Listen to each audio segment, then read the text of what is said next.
Good morning and welcome to this month's Insight. Now, today I want to touch base on two topics for you. The first, the economy and the markets, right? Something we talk about all the time. Unfortunately, you can't go anywhere, you can't listen to any media outlet and not hear inflation discussed.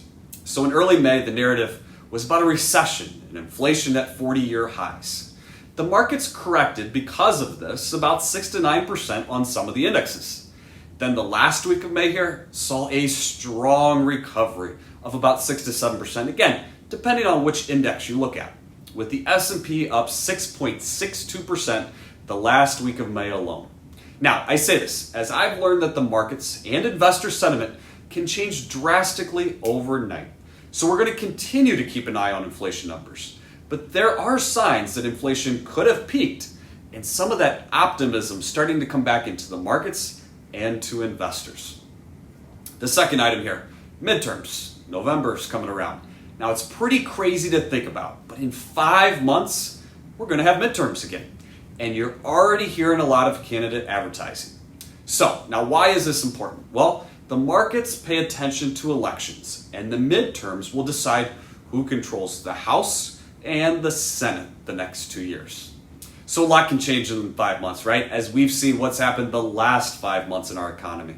But right now, we're starting to get early reports that the Republicans are going to be the overwhelming favorites in the House, and not as much favorite, but still favorites to win the Senate as well.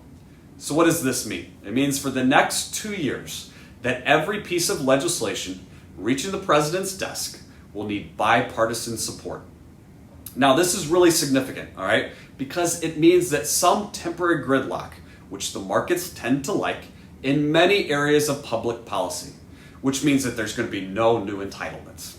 So the bottom line is much less growth in government due to new laws coming from Congress, such as potential for increase in taxes, right? So with gridlock in Congress, markets will expect, and they're going to start forecasting, that tax rates will probably not increase until at least 2025. So in summary, we will continue over the next few months to keep you updated on what we hear with inflation. But I wanted to share what we're starting to hear already from economists in regards to the midterms and how this is going to potentially affect the markets. We look forward to seeing you next month on Crest Insight.